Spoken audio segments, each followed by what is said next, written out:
Hi friends, welcome to Swathi and Naresh vlogs. అందరూ ఎలా ఉన్నారు? ఈరోజు నేను మా హస్బెండ్ అయితే బల్కంపేట ఎల్లమ్మ టెంపుల్కి అయితే వెళ్తున్నాము. నేను చాలా ఇయర్స్ నుంచి అనుకుంటున్నాను, కానీ అంటారు కదా, శివుడి ఆజ్ఞ లేనిదే చీమైనా కుట్టదు అని. అలాగే అమ్మవారి అనుగ్రహం లేనిదే ఆ తల్లి దర్శనం అవ్వదు కదా.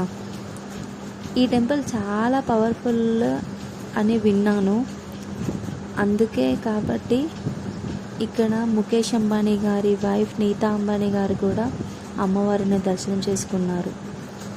ఈరోజు మాకు కూడా దర్శనం చాలా బాగా జరిగింది. అక్కడే కాసేపు టైం స్పెండ్ చేశాము.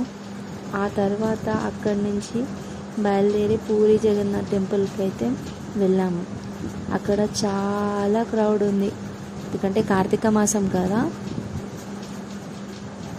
అక్కడ మాకు దర్శనం కావడానికి కనీసం 45 నిమిషాలు పట్టింది. పట్టింది కానీ దర్శనం అయితే చాలా బాగా జరిగింది. దర్శనం చేసుకొని బయటకైతే వచ్చాము. ఫుల్ వర్షం పడుతుంది. ఏం చేయాలో తెలియక అక్కడే పక్కన ఆగి తగ్గేంత వరకు, తగ్గిన తర్వాత బయలుదేరాము. Thanks for watching Swati and Naresh vlogs.